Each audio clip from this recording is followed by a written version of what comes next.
Elling, first of all, thank you for accepting the invitation of It's Inspiring my pleasure. People. Thank you to you. You have an interesting career path. You were Yes. in the oil business, and Yes. nowadays you're a meeting designer. That's correct. What does it mean exactly to be a meeting designer? It's simple. I design meetings. I design the learning experience of the meeting.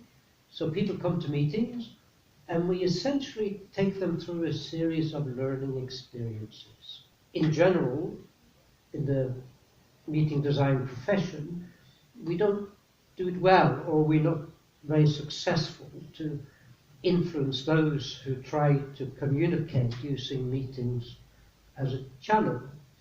So essentially, the purpose of meetings, how meetings create value, is for the stakeholders, which could be different ones. They need to influence the people, or educate them, or inspire them, or empower them to do something they otherwise would not have done. That's how you create value. You have them in the room, you want to influence their minds, and then you want them to go away and do something which will be of benefit to the stakeholder. And to make them learn and remember, to enable them to connect with people that can be useful to them, is actually quite a difficult science. And there are sciences where they know this, cognitive science, the science of education. But it's like in the meetings industry, we live in an old-fashioned bubble, and we put people in an auditorium and we lecture at them.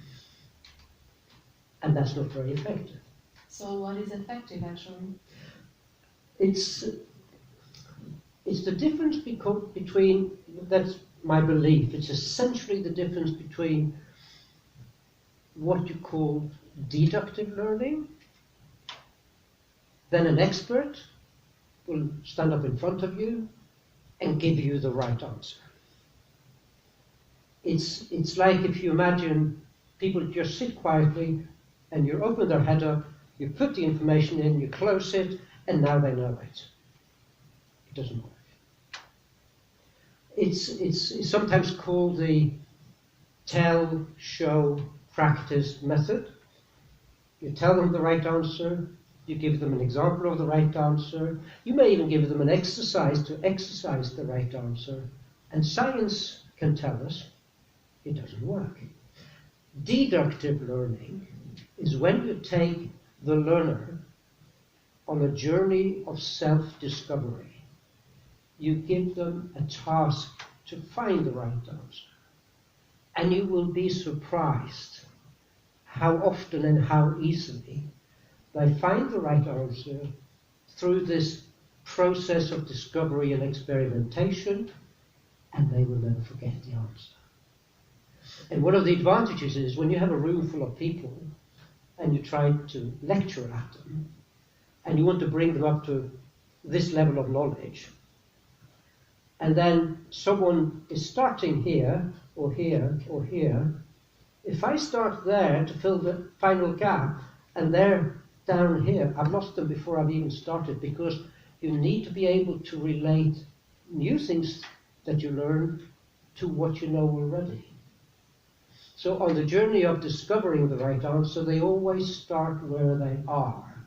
And that's one reason why inductive learning is so much more effective. It sounds familiar with the coaching. There's any coaching Same as process? coaching, of course. Coaching is another form of providing insight and knowledge. There's a good rule in the training industry. When you have a group of people to train, maximum 20% of the time should be what we call instructor-facing time. 80% of the time they spend reflecting and talking and discussing with each other. And it's so much more effective. So you basically understood there was a gap at this level. Yeah. And you decided to provide a solution. Well, it's not me providing the solution, it's just me, encouraged by other people, colleagues, notably a Dutch person called Martin van Nester, who wrote a book called Meeting Architecture, and he said, why don't we use the knowledge of other sciences, of behavioral psychology, cognitive science, of theatre and the arts, and bring that knowledge to bear on how we design meetings. And that opened my eyes as well.